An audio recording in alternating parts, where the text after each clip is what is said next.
시청자 여러분 안녕하십니까. 와우넷 스페셜 박하윤입니다. 반전에 반전을 거듭하는 흥행작에도 관객들의 눈과 귀를 사로잡는 성공적인 시나리오 공식이 있습니다. 과연 주식시장은 어떨까요? 한 치 앞도 알 수 없다는 주식시장에서 완벽한 성공 공식으로 여러분을 추세 매매 달인으로 거듭나게 해주실 와우넷의 최수창 대표님 모시고 이야기 나눠보도록 하겠습니다. 대표님 안녕하십니까? 네, 안녕하세요. 안녕하세요. 네. 와우넷 스페셜에서 강의와 더불어서 하나의 종목 그리고 섹터에 대해서 이야기를 해주고 계시잖아요. 네. 지난주에는 SK 하이닉스에 대해서 이야기를 해주셔서 많은 분들이 굉장히 도움을 받았다라고 해주셨는데 오늘은 종목에 대해서 언급을 해주시나요? 섹터를 준비하셨나요? 종목이자 섹터가 되겠죠. 네, 어떤 같이. 걸까요? 현대건설. 현대건설. 네, 아마도 네. 올해 개인 투자자분들의 순매수세 상위 종목 보면 네. 건설주들이 상당히 많아요. 네. 여전히 그 주가는 오르지 못합니다만 순매수 상위에는 항상 건설주들이 들어오는데 오늘은 건설업종 전반적인 이야기를 한번 해드리도록 하겠습니다. 알겠습니다. 현대건설에 대해서 짚어보기 전에 먼저 건설 업종에 대해서 이야기를 나눠보도록 하겠습니다. 사실 지난해 건설주가 굉장히 주목을 받았는데 네. 이걸 살펴보면은 네옴시티의 영향이 컸다라는 생각이 듭니다. 기대를 모았던 한국 건설사들의 수주 소식이 전해지면서 이게 과연 진행이 되는가라는 의구심도 요즘에는 들고 있거든요. 네. 현재는 진행 상황이 어떨까요? 실질적으로 네옴시티는 진행 중에 있는 과정인데 네. 워낙에 그 커다란 사업이기 때문에 규모적으로 여의도의 44배 면적이니까요. 와. 금액적으로 한 670조 원 정도, 5천억 달러 이상이 투입되는 커다란 거대한 도시를 건설하는 거기 때문에 지금 시점에서 이제 기초공사 단계가 막 시작하고 있다라고 봐야 되겠죠. 네. 본격적으로 네옴시티의 수주가 일어나려면 내년 이후부터나 주목이 될 가능성이 상당히 높아요. 최근에 다만 사우디를 방문한 한국의 정부 등 이런 협력 관계에 대해서 계속해서 이어지고 나오는 소식들이 외교적으로는 긍정적인 소식이 있습니다. 다만 건설사들 실질적인 수주 모멘텀이 이루어지려면 내년 이후부터 본격적으로 이어진다고 봐야 되겠죠. 현재는 이제 기초공사니까 터닥기라든가 또 기초공사에서도 수주가 나왔던 것이 송수관로 이런 식의 현재 기초공사에 관련된 수주들이 나오고 있다는 점에서 네옴시티의 어떤 의구심을 갖고 있는 분들이 있거든요. 네. 사우디가 사업하지 않겠다. 철회하겠다 이런 소식이 아니라 워낙 방대한 사업 때문에 긴 프로젝트라서 단계적으로 현재 이어지고 있다는 관점으로 보셨으면 좋겠습니다. 일단은 길게 보는 사업이기 네, 때문에 그렇죠. 저희 역시 투자를 할 때 길게 보는 그런 관점이 필요하겠다라고 말씀을 해주셨는데요. 오히려 이렇게 길게 보다 보니까 네옴시티 관련주나 건설주 오히려 지금부터 좀 매수를 해보면 어떨까? 저가 매수이다, 찬스이다라고 생각하시는 분들도 있더라고요. 대표님께서는 어떻게 보시나요? 네옴시티를 기준으로 선점 매수하는 것은 저는 글쎄요 싶어요. 왜냐하면 건설업종이 네옴시티 하나만 바라보고 가는 건 아니거든요. 네. 전반적으로 건설업은 국내 건설 수주 규모라든가 또 해외 수주 모멘텀이 동반 성장이 돼야지 상승합니다. 또한 수주 모멘텀만 있다고 해서 가는 게 아니죠. 우리가 조선업종에서 예전에 배웠듯이 수주 좋은데 왜 빠져요? 그때 저가 수주가 문제였다는 얘기 있었지 않습니까? 네. 그러니까 건설업종도 마찬가지예요. 원자재 가격이 급등하면서 농업비가 급등하면서 수익이 나야지 되는 거지 수주만 많이 된다고 되는 건 아니잖아요. 현재 국내 건설업종은 기대감은 네옴시티를 통해서 사우디를 비롯해서 중동에서의 제2의 중동해품 이런 기대감이 있는 건데 그럼 해외 수주의 모멘텀은 기준 한번 잡아보자고요. 네. 2010년도쯤이죠. 2011년도 10년도쯤에 우리나라 건설 수주는 사상 최대였던 700억 불이 넘었습니다. 700억 불로 하면 우리나라 금액으로 하면 약 80조 원 정도 될 거예요. 환율에 따라 다르겠지만 환율 변동에 따라. 당시 노무현 대통령 때 유가 상승을 맞이했던 시절이었죠. 그래서 그 시절에는 중동 붐이 일어나면서 건설 수주가 있었어요. 또 하나가 있습니다. 당시에. 해외 수주 모멘텀도 연간 증가를 계속 해왔습니다만 국내에서의 주택 관계도 상당히 좋았었죠. 네. 당시에 아파트 호황이었지 않습니까? 그런 점에 있어서 국내와 해외에서의 모멘텀이 전반적으로 성장했던 시기였는데 그 이후부터는 해외 수주 모멘텀이 어떨까요? 올해도 여러분들 기사 검색해 보시면 네.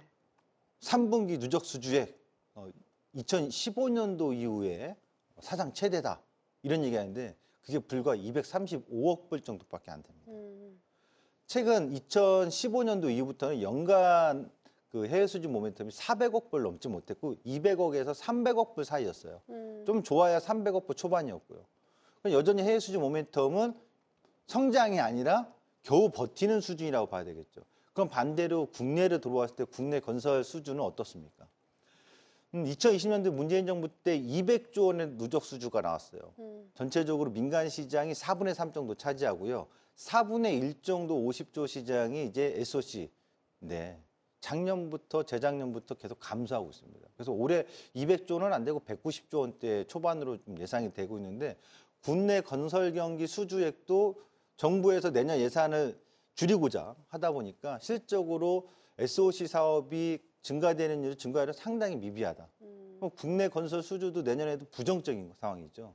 실질적으로 민간 경기도 좋지 않고. 그럼 여기서 건설사들이 수주가 아주 폭발적으로 증가하지는 않지만 이익은 많이 남으면 다행이죠. 근데 네. 이익도 많이 남는 구조가 아니에요. 어. 국내에서 원도급사인 시공사가 있고 그다음에 하도급을 받는 시행사가 있고 또 시행사는 더 많은 하도급 업체들한테 나눠주는데 관건은 최근에 인건비도 인상했습니다. 다만 인건비는 급격히 인상이 되지 않았어요. 인건비보다 더 중요한 것이 원자재 가격입니다. 시멘트 가격부터 철근 가격까지 많이 오르면서 실적으로 우리나라의 지금 전문 건설업체, 중견업체들, 중소업체들, 하도급 업체들은 수익성이 남지 않아서 도산하는 기업들이 상당히 많습니다. 올해 사상 최대의 도산업체들이 일어나고 있다고 하는데 그런 점에서 비춰본다면 건설 수주 소식, 해외에서 나오는 거, 네옴시티발, 기대감만 갖고도 투자하기에는 너무 빠른 시점이지 않나 싶어요. 이야기를 쭉 들어봤을 때는 건설주들 앞으로의 전망이 그렇게는 밝지 않을 것이다라는 생각이 드는데요. 22대 총선이 이제 한 반년 정도 남았는데 오히려 이게 좀 신호탄이 될 수 있지 않을까라는 생각도 듭니다. 어떻게 보시나요?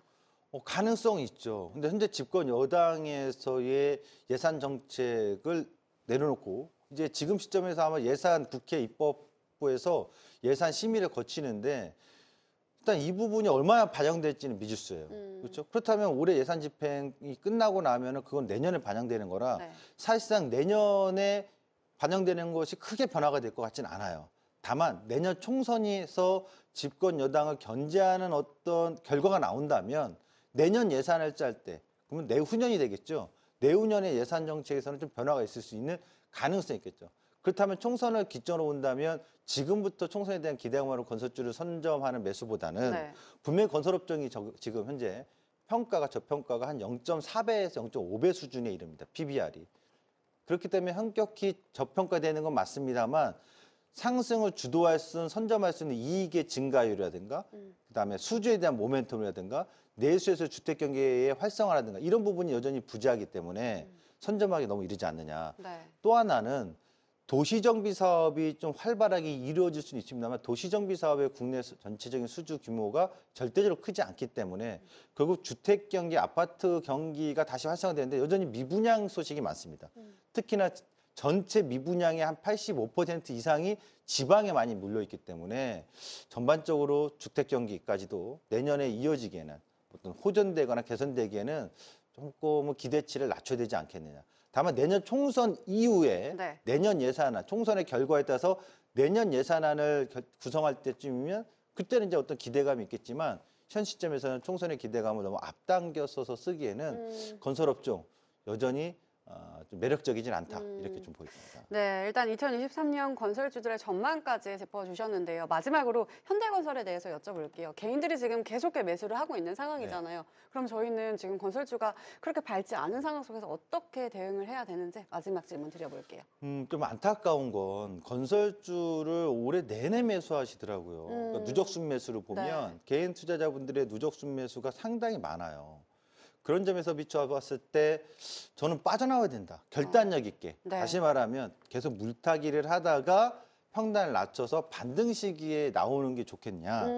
아니면 지금 결단력 있게 그 자금의 손실을 인정하고 빠져나와서 새로운 저가 매수의 공략의 섹터로 가는 게 낫겠냐라고 네. 물어보신다면 제가 백발백중 아니겠지만 네. 건설업종을 계속 안고서 가져가는 것보다는 현 시점에서 지난번에 1차 강의에서 했던 SK하이닉스, 네. 반도체 등 지금 주식시장이 좀 흔들리면서 저가 매수가 나오는 기회가 오히려 저는 반도체 쪽에 있다고 보기 때문에 건설주도 갖고 있는 분들이라면 미련이 있겠죠.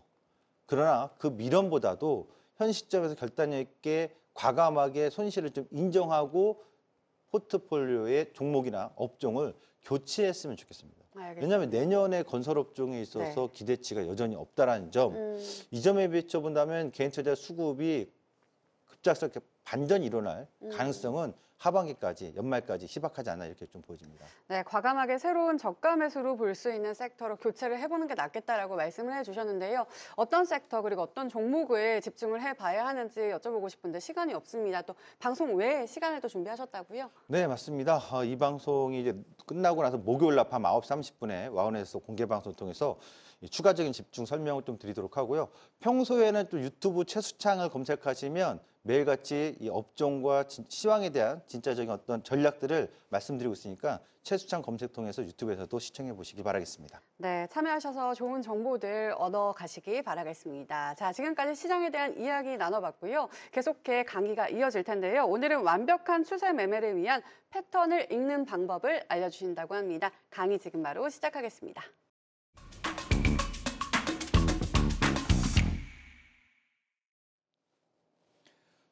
안녕하십니까. 반갑습니다.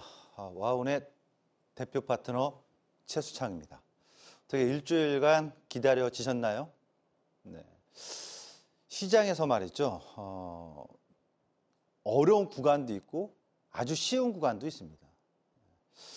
그런 걸 좀 알고 있다면, 알 수만 있다면 대응이 전반적으로 수월해지겠죠. 자, 오늘 배울 것은 추세 신호기죠. 어떤 종목의 상승, 매수, 매도 이런 신호기냐? 그보다 1000배 이상은 중요한 신호기입니다. 추세 신호 패턴 분석법입니다. 사계절이 있습니다. 봄이 오면 봄옷을 준비하죠. 또 겨울이 오면 겨울 준비를 하지 않습니까? 증시에서도 이런 사계절 같은 자본의 흐름들이 있습니다. 그 패턴을 알 수만 있다면 험난한 구간에서 남들이 힘들다고 할 때 나는 슬그머니 저가 매수를 할 수 있고, 남들이 광풍이고 더 올라간다 더 올라가 흥분할 때 나는 살며시 차익을 실현할 수 있는 그런 중요한 시황을 보는 방법, 추세 신호 패턴 분석법입니다. 자, 지난 시간에 단타가 안 좋은 이유, 치명적인 이유, 그리고 자금 관리 포트폴리오에 대해서 배웠습니다. 기본은 되어 있는 거죠. 사업 계획이 기본은 되었으면 이제 어떤 식의 사업을 펼쳐나갈지, 어디서 어떤 사업 설정을 할지 본격적으로 알아보는 패턴 분석법 시간입니다. 지금까지요, 여러분들이 경제하면 어렵게 느껴졌을 겁니다. 나는 경제 잘 몰라. 나는 경제학하고는 관계가 없어. 사실 여러분들이 경제 공부를 깊이 하기에는 어려움이 크실 겁니다. 하지만 증시 투자하는 분들 또는 증시뿐이 아닙니다.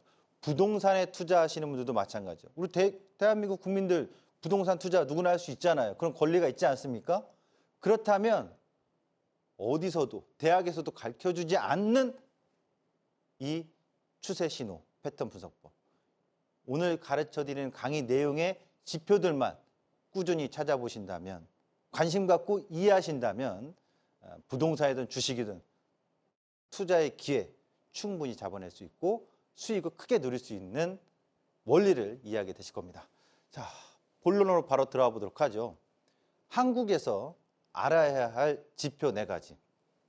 첫 번째, 우리나라 1인당 GDP입니다. 두 번째, 경기 종합주가 중에 선행지수가 있고 동행지수가 있고 후행지수가 있는데 2가지, 선행지수와 동행지수를 알고 있으면 됩니다. 세 번째, 코스피 PBR 자산가치 몇 배냐 하는 지표를 알면 됩니다. 네 번째, 무역수지 수출입입니다. 너무 어려워요. 지표 보는 거 어려워요 그렇잖아요. 이런 거 어디서 봐요? 먼저 알려드려야겠죠. 이 모든 정보들은 새로운 고급 정보냐? 그렇지 않습니다. 누구나 다 정보 접근이 가능합니다. 대표적으로 한국은행에 들어가서 또는 통계청에 들어가서 또 이 나라 지표에 들어가서 또는 산업자원부에 들어가서 또는 한국무역협회 사이트에, 정부 공식 사이트에 들어가서 하나같이 다 확인할 수 있는 지표들입니다. 그리고 이 코스피 같은 경우는 KRX 거래소에서도 늘 확인할 수가 있습니다. 자, 이 지표들을 통해서 어떻게 추세의 신호, 대세 상승의 시점과 그 끝자락을 우리가 예상하고 전략적으로 대응할 수 있을지 알아보도록 하죠. 1인당 GDP입니다. 1인당 GDP 증가는 증시 상승입니다. 왜 그럴까요? 1인당 GDP, 소득 수준으로는 이제 GNI라고 하는데 GDP는 생산이거든요. 어쨌든 생산 소득이나 증가한다는 건 내 소득도 증가하고 있다는 얘기죠. 내 소득이 증가하면 소비가 더 활발하게 이루어질 수 있고 광범해질 수 있고 소비폭이 넓어지겠죠. 그러면서 경제 순환의 성장을 이끌어냅니다. 따라서 GDP 증가는 곧 경제 성장의 거울을 반영하는 코스피 지수의 반영이 그대로 되겠죠. 따라서 증시 상승입니다. GDP가 공교롭게 우리나라에서 $10,000 단위로 돌파 후에는 증시 고점이 발생합니다. $10,000에 도달했다. 약간 긴장감이 풀리는 걸까요? 그런 것처럼 어떤 운동선수들이 우승컵을 안거나 그러고 나면 긴장감이 풀려서 바로 그 다음 대회에서는 좀 성적을 못 내는 경우들이 있는데 그런 걸 거예요. 경제 성장이 $10,000, $20,000, $30,000 달성했다라고 한다면 꼭 그 시점 전후에서 후에 증시 고점이 발생합니다. 현 시점은 증시 투자 목표 어디냐? 우리는 $40,000 달성하는 데까지 증시 투자를 해야 되는 투자의 이유가 거기 있는 겁니다. GDP 추이 최대 감소 기간입니다. 특징입니다. 감소 기간이 2년이에요. 97년, 98년, 08년, 09년, 19년, 20년. 우리나라에서 GDP가 감소했던 구간은 연속으로 2년이 최대였습니다. 3년 연속은 없었습니다. 자, 이 시점을 본다면 역발상이죠. 최악의 상황에서 저가 매수가 될 수 있겠죠. 그래서 공교롭게도 98년도가 지나고 보니 그때 당시는 흔들리고 덧밟고 좀 불안했으나 결국 바닥이었고 그리고서 99년, 2000년도까지 강하게 상승했잖아요. 08년도, 09년도에 무역 GDP가 감소했는데 당시 09년도가 최저점이었어요. 08년도 10월 달에. 2019년, 20년도 미중 무역 분쟁했다가 코로나까지 발생해가지고 했는데 결국 2020년도 저점이 바닥이었어요. 그런 점에서 본다면 GDP $10,000 단위의 상향 돌파가 될 때마다 증시 고점을 경계하고 오히려 GDP가 2년 연속 감소했다고 한다면 증시 바닥일 가능성을 놓고 저가 매수의 투자의 기회로 삼으시면 되겠습니다. 자료 쪽에서 한번 확인해 보겠습니다. 우리나라 GDP. 여기 혹시 뱀띠 분들 계세요? 1977년도에 응애요 하고 태어나신 분들. 그때 태어나신 분들이 1977년도가 우리나라 GDP $1,000를 도달했을 때입니다. 그 다음에 1994년도 대한민국이 처음으로 $10,000를 달성할 때였습니다. 그리고 2006년도에 첫 $20,000를 달성했었죠. 그리고 2017년도에 처음으로 $30,000를 달성했습니다. 최근에 34,000불 때까지 거의 5,000불 때까지 달성하다가 작년에 GDP가 감소했죠. 32,000불로. 올해는 어떨까요? 올해는 $30,000는 유지할 수 있을 것 같은데 분명히 전년도보다는 더 감소하지 않을까 생각이 좀 듭니다. 예상이 됩니다. GDP 보시면 이거예요. 방금 전에 자료로 봤을 때 94년도 $10,000,000였죠. 95년도, 96년도 생각하기도 싫은 당시 최고점. 2006년도 이후에 2007년도 한 번 더 강한 상승 이후에 최고점. 2017년도에 고점에서 2018년도 1월 달 더 올라가는 조금의 더 고점을 높여놨지만 당시 최고점이 발생했었죠. 결국 공교롭게도 대한민국의 패턴 중에 하나가 GDP $10,000씩 도달한 이듬해 증시의 고점이 형성됐다는 점. 그렇다면 $40,000 아직 갈 길이 멀지만 우리 $40,000까지는 계속 가야 되겠죠. 무엇이? 증시 상승이. 그렇다면 투자자 여러분들은 멈추지 않고 투자해야 할 기회의 구간이다. 이렇게 보시면 되겠습니다. 자, GDP가 2년 연속 감소한 겁니다. 여기 97년, 98년 2년 연속. 08년, 09년 2년 연속. 19년도, 20년도 2년 연속 감소했을 때입니다. 그리고 GDP가 감소한 생산이 감소하는 거니까 경제가 위축되어 있다고 볼 수 있겠죠. 그리고 22년도 작년에 감소했고 그 다음에 내년이 아니죠. 올해 23년도 2년 연속 감소할 가능성이 전망이 되는데 공교롭게도 2년 연속 대한민국에서는 감소했을 때 증시 바닥 형성이 됐다는 점 참고하시면 좋겠습니다. 기억하십시오. 1인당 GDP가 정점. 그렇죠? 거기서 감소하는 구간은 하락장. GDP 정점일 때 증시 고점 경계론. 2년 연속 감소했을 때 증시 바닥론. 그래서 이거 지수로 한번 보여드리겠습니다. 지수를 봤더니 한국 1인당 GDP 딱 나오죠. 94년도에서 10,000달러 달성하고 최고점 찍고 95, 96, 97. 그렇죠?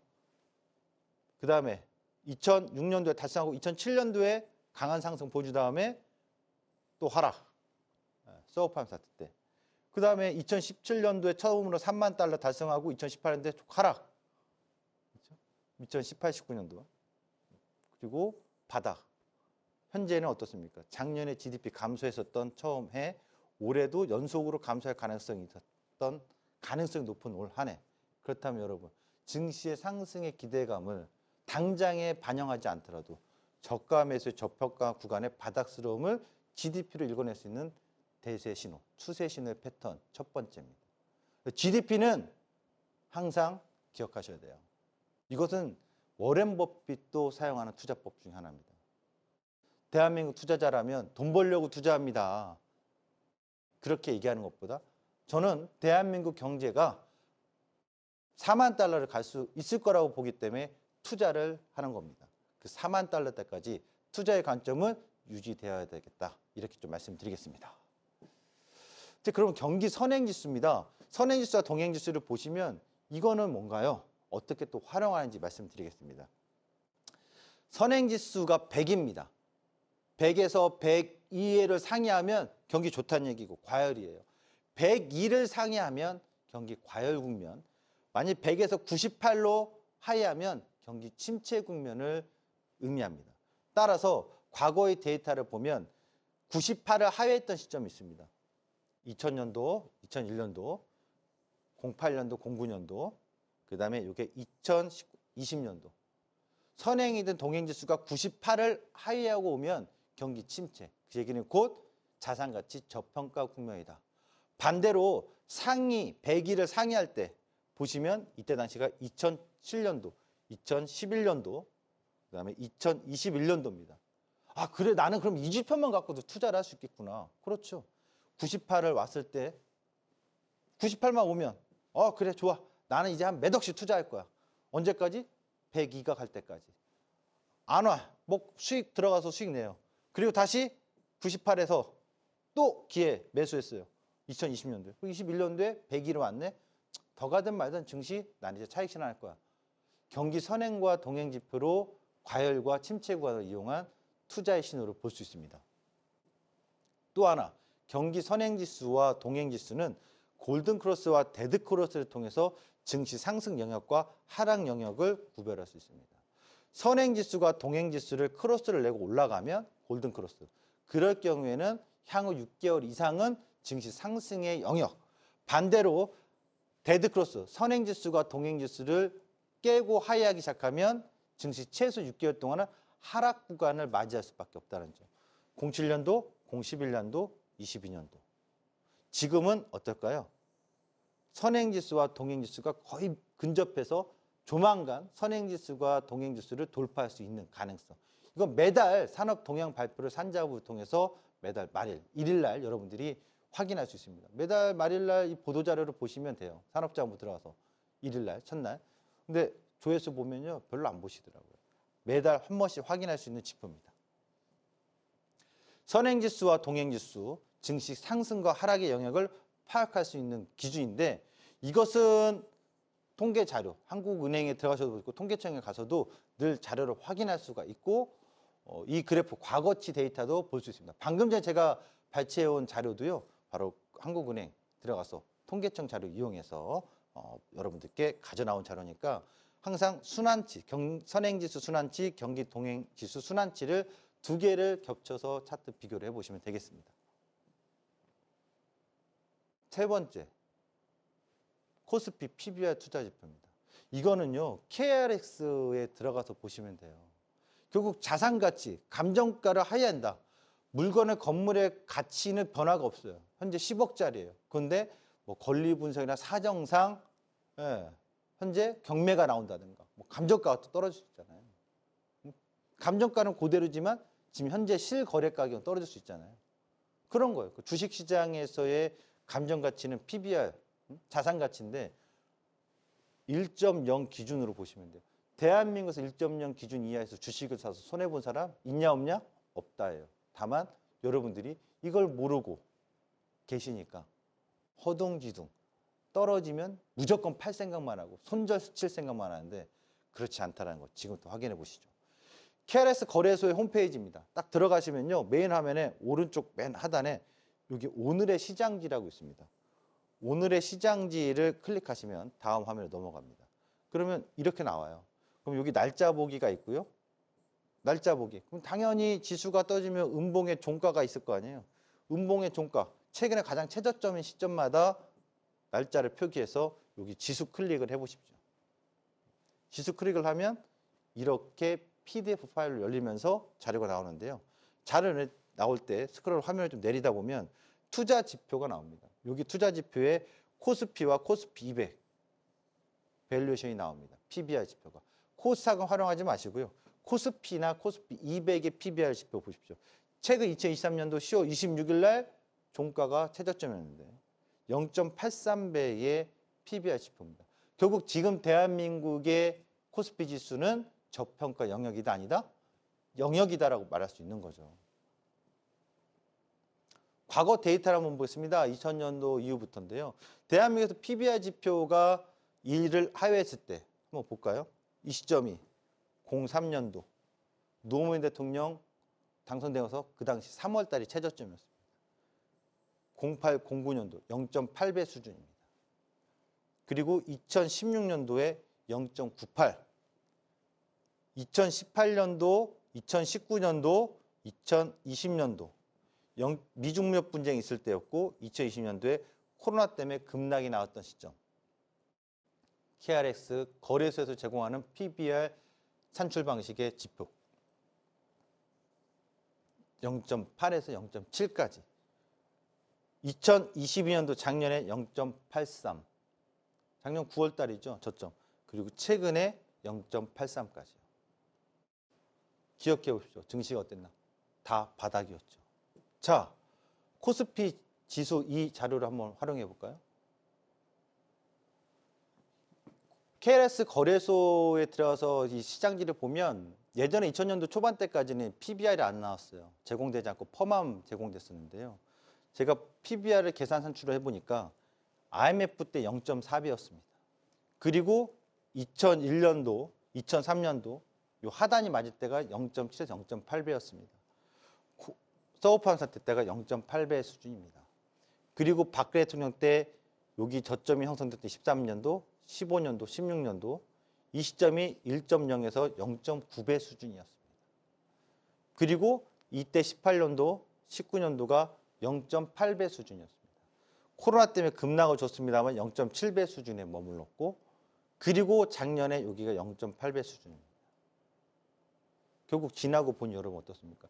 당시에는 곤혹스럽고 괴롭고 증시가 더 빠질 것 같았지만 다 예리한 눈으로 기다리고 있다가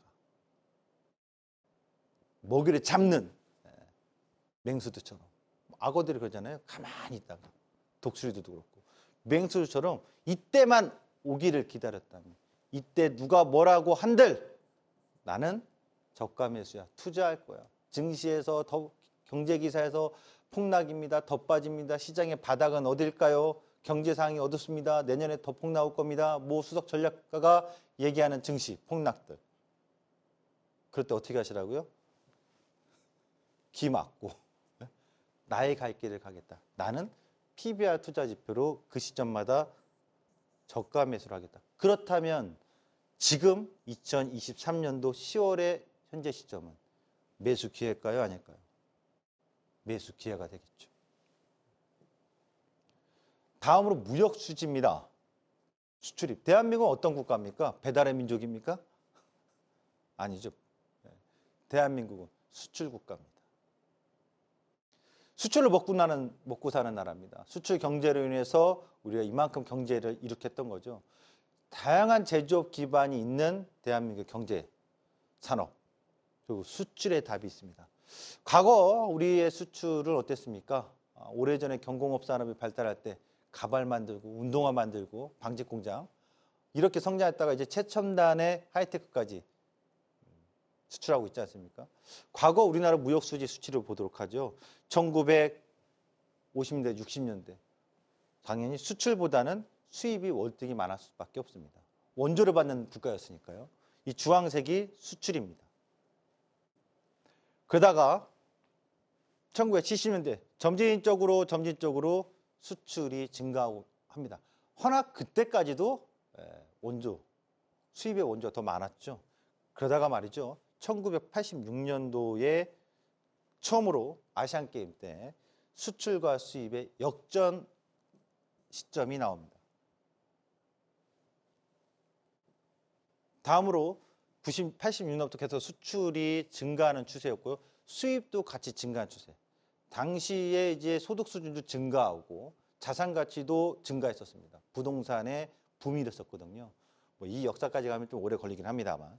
어쨌든 수출과 수입이 동시 증가하는 상황에서 89년도에, 그 다음에 90년도에, 91년도에, 92년도에 수입이 수출을 좀 더 역전하면서 수출이 주춤하긴 했습니다만 수출이 감소했다기보다는 수입이 좀 역전 현상이 생기면서 첫 역전이 다시 나옵니다.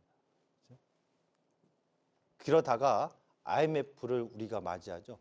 IMF 때는 달러 필요했었죠. 달러 유동성에 문제가 생기면서 수출은 양호하게 형성했는데 수입은 급감했습니다. 그리고 나서 어떻습니까? 수출과 수입 상황에서 수출이 계속 수입을 앞질러 가는 상황. 그래서 무역 수지가 흑자였던 거죠. 수출과 수입에 뺄셈을 하면 무역 수지니까요. 서프라임 사태 때 무역 수지가 악화되는데 당시 수출도 감소하고 수입도 급감했는데 서프라임 사태 때 수출입 동향이 악화였죠. 그러다가 수출이 정체 구간이 옵니다. 공교롭게도 2012년도, 13년도, 14년도, 15년도 이때 증시가 어땠습니까, 여러분? 박스였죠. 당시 박근혜 대통령 정부 때 증시는 박스였습니다. 수출과 수입이 정체 구간이었기 때문에. 그리고 여기 보시면 수출이 감소하는 구간 보시죠. 수출이 감소, 수입도 감소. 작년이었습니다. 작년에 어마어마한 무역수지 적자가 있었죠. 올해도 수출과 수입이 급감합니다. 이 얘기는 결국 우리 수출 경제가 지금 좋지 않다라는 거잖아요. 왜 그럴까요? 여러 가지 복합적인 요인이겠지만 일단 대외 의존도가 높은 수출 국가로서 미중 관계 악화, 결국 국제 관계 악화, 전쟁에 대한 리스크도 있을 거고요. 미중의 무역 분쟁 때문에 여전히 G2 국가의 수출의 의존도가 높은 우리나라로서는 수출 동향, 무역 수지가 악화될 수밖에 없겠죠. 한국 연도별 무역 수지 추이입니다. 작년에 무려 400억 달러, 구체적인 숫자 더 450억 달러가 되는 걸로 아는데 400억 불의 적자가 났습니다. 통계 자료 86년도부터 지금까지 보면 사상 최대입니다. 작년 22년도. 올해는 어떨까요? 작년보다는 무역 수지 폭이 감소하겠습니다만 여전히 적자겠죠. 그럼 무역 수지를 뭘 보냐? 바로 요 특징을 증시에 활용하시면 돼요. 수입보다 수출이 감소하는 시기, 증시 하락. 수출 국가가 수출을 많이 못하면, 수출이 감소하면 경제 성장이 떨어진다는 거니까요. 최악의 무역 수지 악화는 무슨 얘기다? 변곡이다. 네. 대한민국의 수출의 경기 상황에서 지속적으로 계속 악화됐다. 더 이상 악화할 가능성이 없다라고 판단이 된 시점이 증시 변곡인데 그동안 무역 수지 흐름을 본다면 작년과 올해, 내년까지 본다면 증시 변곡의 가능성은 상당히 높지 않겠냐. 작년이 최악의 시기라고 봐야 되니까요. 그럼 여기서 주목할 거 국정 운영 정책, 대외적인 국제관계, 증시에 매우 중요한 무역 수지를 활용할 때 제일 중요한 얘기입니다. 그리고 하나 더. 국내 주요 품목 수출 동향이 있습니다. 이것도 매월 1일 날 산업 동향 발표합니다. 대한민국의 수출 주요 품목 15대 품목 중에서 상위 종목 5개만 얘기해 보세요. 반도체, 석유, 철강, 자동차, 뭐 조선 이런 식이에요. 반드시 수출 품목 상위 종목을 보십시오. 그리고 그 산업의 성장에 따라서 경제 성장도 이루어지는 거니까요. 그렇다면 투자의 종목을 찾을 때도 이 탑다운 방식으로 주요 품목인 1위가 IMF부터 지금까지 계속 수출 품목 1위는 반도체였거든요. 반도체에 의존도가 높은 대한민국의 경제 상황, 수출 동향 꼭 알아야 되겠죠. 자, 대한민국의 지표 4가지 정리했습니다. GDP, 그 다음에 경기 선행지수, 동행지수, 그 다음에 PBR, 그리고 무역수지. 이 큰 기준으로 대한민국의 증시 저점의 기회, 증시 고점에서의 매도 실현할 수 있는 시기를 우리는 충분히 예상할 수 있습니다. 이런 패턴이 계속해서 반복되고 있기 때문입니다. 그럼 미국에서의 영향이 있는 지표는 어떤 건가요? 미국에서 다음날 못 빠져요 하는데 정말 중요한 지표들. 미국에서 뭐 각종 경제 지표, 주간 실업률부터 노동 건수부터 고용 지표부터 소비 지표 많이 있어요. 그중에 무엇을 가장 중요하게 생각해야 될까요? 첫 번째 미국 실업률, 두 번째 FOMC 금리, 세 번째 미국 국채 수익률. 최근 들어서 미국 국채 수익률에 대한 얘기들이 많이 나오고 있죠. 그 우려로 상승 때문에 증시가 흔들리는 구간들을 맞이하고 있는데 어떻게 활용해야 될지 활용법을 공개하도록 하겠습니다. 너무도 쉽습니다. 실업률이 감소하면 경제 성장입니다. 일자리가 넘쳐나니까요. 그러면 증시는 강세장입니다. 실업률이 증가하면 일자리가 없어요. 아, 나 일 안 해. 일할 자리가 없어. 놀고 있어. 지금 뭐야? 백수야. 경기 침체입니다. 증시는 약세장입니다. 참 쉬운 논리예요. 제가 대통령이 되면, 제가 우리 반의 반장이 되면 이런 것을 공약하겠습니다. 이렇게 추진하겠습니다. 네.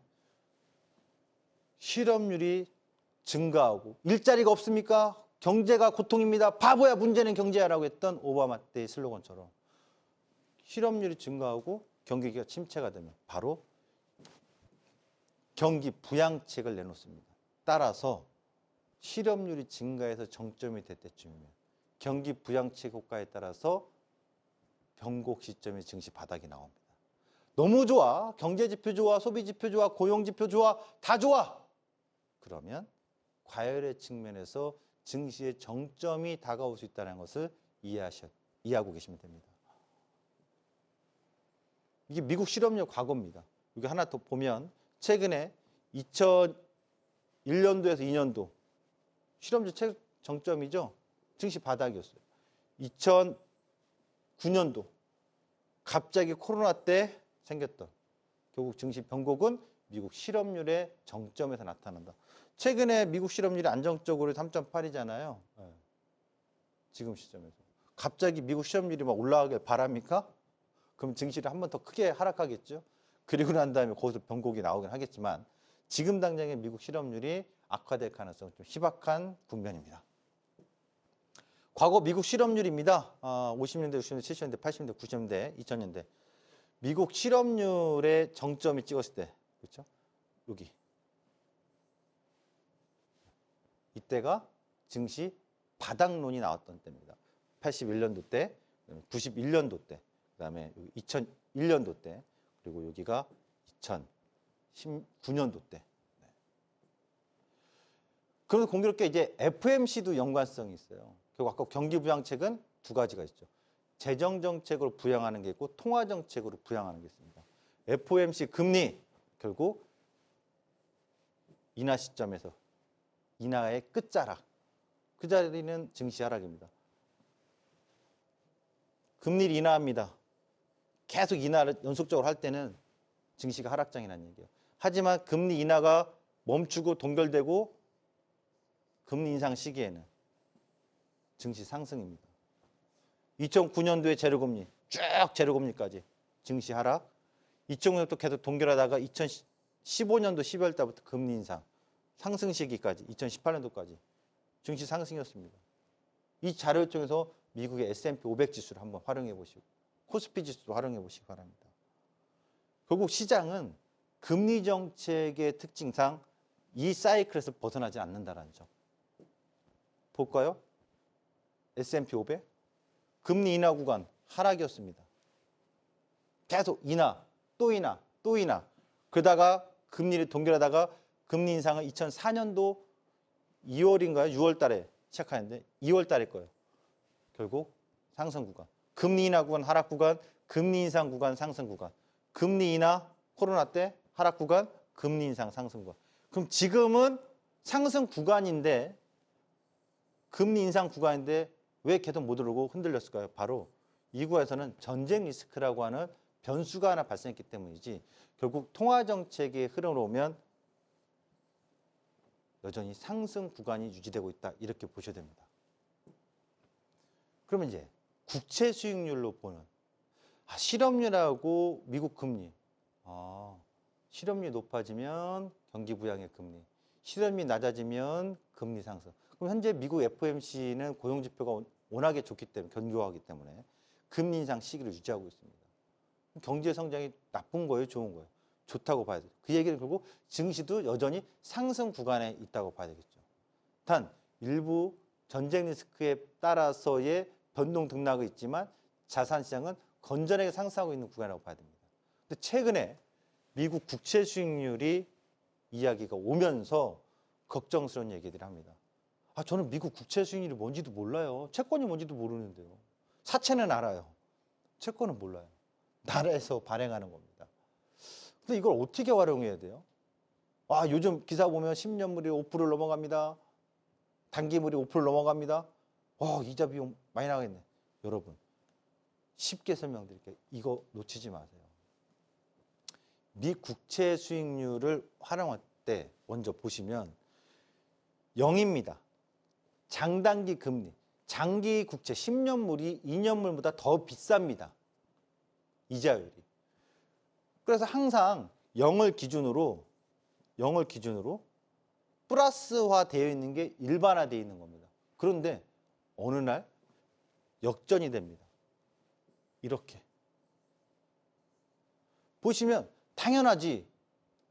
플러스화 되어 있어야 되는데 10년물보다 2년물이 더 비싸져서 마이너스 구간이 옵니다.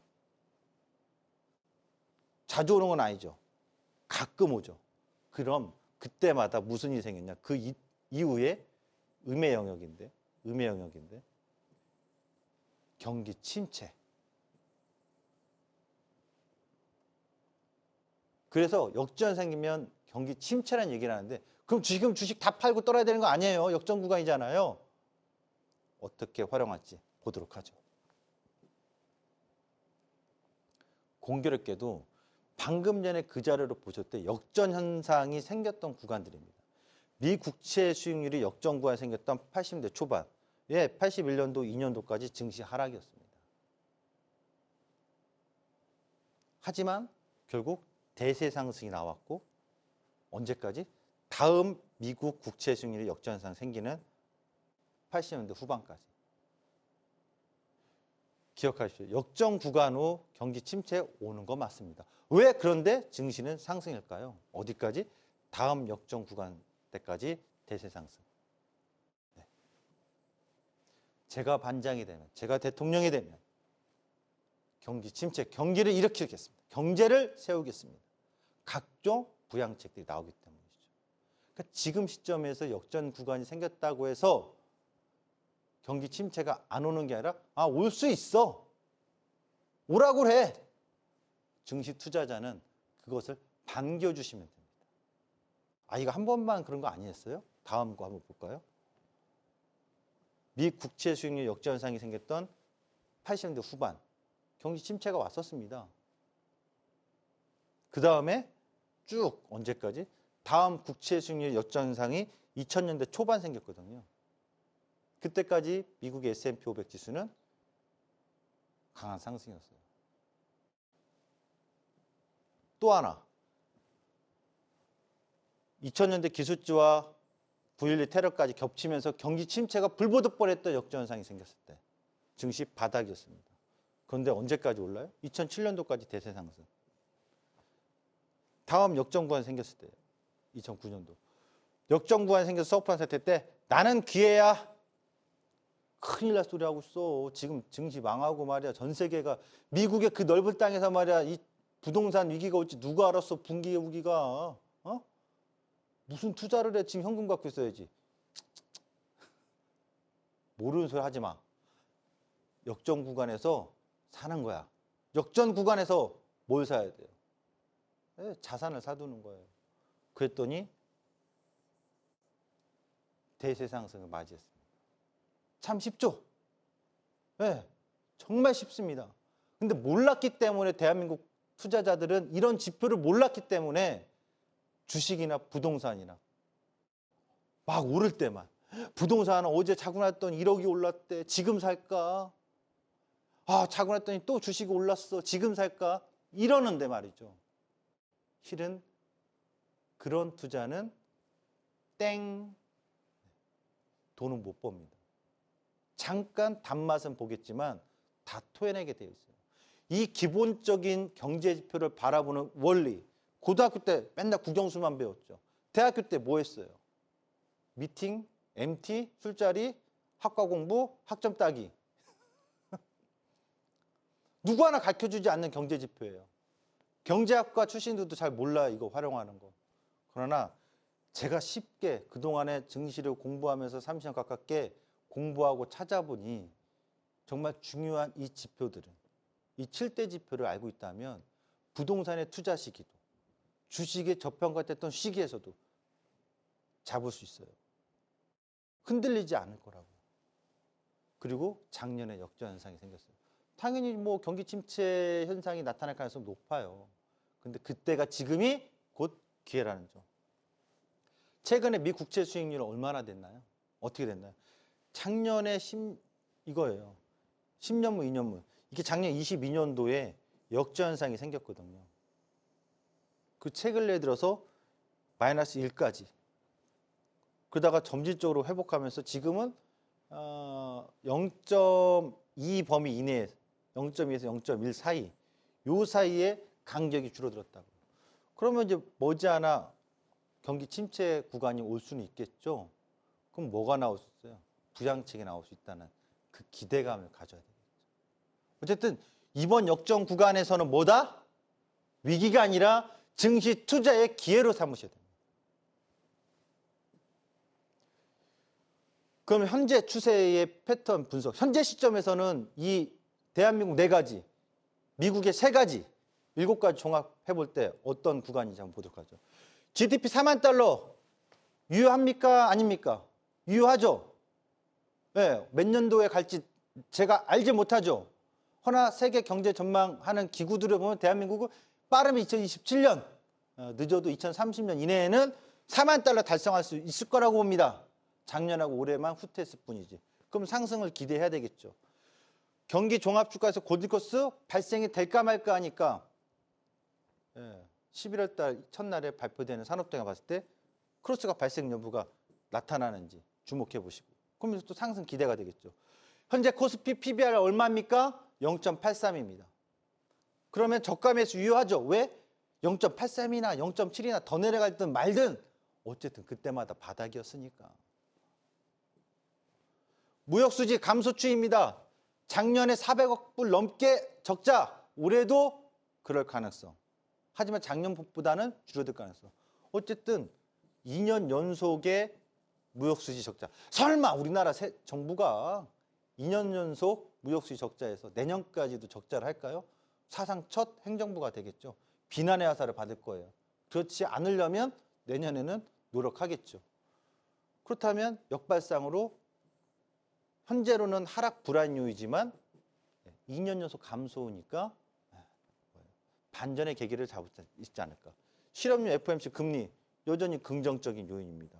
고용지표 좋고 금리 상황. 인상 구간이 온다. 단 이 시점에서 금리를 공격적으로 인하한다. 그러면 바뀌겠죠. 미국 국채 수익률 역전 현상 구간입니다. 저가 매수해서 언제까지? 다음 역전 현상이 생길 때까지 증시 상승 효과를 충분히 누릴 수 있는 기회라는 거죠. 그리고 지금 이 자료를 통해서 여러분 패턴 분석법 또 하나 배워보도록 하죠. 왜 개인 투자자들이 항상 망할 수밖에 없고 힘들어하는지, 왜 그런지 이 자료를 보시죠. 대한민국에서 수직 상승할 때가 있습니다. 수직 상승 딱 1년간 해줍니다. 그때가 저금리입니다. 유동성 퍼포 딱 1년간 묻지마 수직 상승 해줍니다. 대한민국 딱 3차례 나왔습니다. IMF 이후에 98년도 서브프라임 사태 때 그리고 코로나 때. 이때 당시에 항상 증시의 끝자락에서 개인 투자자분들이 투자를 많이 하는데 사기만 하면 올라가니까 나 주식 정말 잘해 막 사면 올라가. 하지만 그 이후부터 어떻습니까? 다 꼬부랑 할머니, 꼬부랑 할머니, 꼬부랑 할머니, 꼬부랑 할머니. 예? 대한민국 증시 다 꼬부랑 할머니라고요. 저금리, 최종 유동성을 대규모적으로 부양체가 넣어놨을 때 딱 1년간 수직 상승하는 겁니다. 이때는 중형주 투자라면 200, 300, 400% 추세 수익을 냅니다. 그때 여러분들은 올라갈 때 10% 먹었어, 5% 먹어서 단타 수익 냈다고 좋아하시는데 실은 그때 대차게 추세로 300% 먹었어, 400% 먹었어 하고 나와야 돼요. 딱 저금리 유동성이 퍼볼 때만 1년 상승하는 거예요. 저점 대비해서. 저의 투자는 큰 흐름에 순응하는 투자입니다. 이런 큰 흐름의 지표들을 통해서 저금리다, 대규모 유동성이다, 빵! 1년 동안만 수직 상승, 투자, 그리고 차익 실현. 아까 7개 지표를 통해서 저가 매수의 기회를 잡는 거죠. 여러분, 이럴 때 대응하는 거예요. 2만 달러가 도달했다? 팔 때. 3만 달러가 도달했다? 팔 때. 그럼 지금 4만 달러가 아직 안 왔으니까 매수할 때라는 거죠. 코스피 대바닥의 큰 흐름에서 나타나는 포인트입니다. 하나 더, W 유가 상승은 상품시장 유가 상승은 금융시장과 상관관계가 어떠냐? 유가가 급락하면 증시 하락입니다. 유가가 상승하면 증시 상승입니다. 왜냐? 유가 소비가 좋으니까 올라가는 거잖아요. 유가가 소비가 둔화되고 감소되면 유가가 하락하겠죠. 그래서 유가는 상품 시장으로서 지수 증시 상승 관계와 정비례한다고 보시면 돼요. 자, 이 정도의 지표 지금 공개해드리고 가르쳐드린 이 지표를 통해서 증시의 대바닥의 투자 시기, 지금이 차익 실현하고 떠나야 될 시기, 부동산도 마찬가지입니다. 이 지표를 통해서 투자의 시점, 그 끝을 여러분들이 파악하고 예상할 수 있습니다. 이젠 큰 흐름들, 자본을 운영하는 관리법, 포트폴리오, 그리고 추세의 신호, 대세 상승의 추세 신호 지표까지 이 신호 알려드렸잖아요. 이 패턴 분석법. 이제 본격적으로 다음부터는 그러면 어떤 종목의 세세한 대응들을 어떻게 해야 될지 기업 분석과 더불어서 또 기술적 분석의 퍼펙트 추세 이어지도록 하겠습니다. 오늘 강의 여기서 마치도록 하겠습니다. 감사합니다.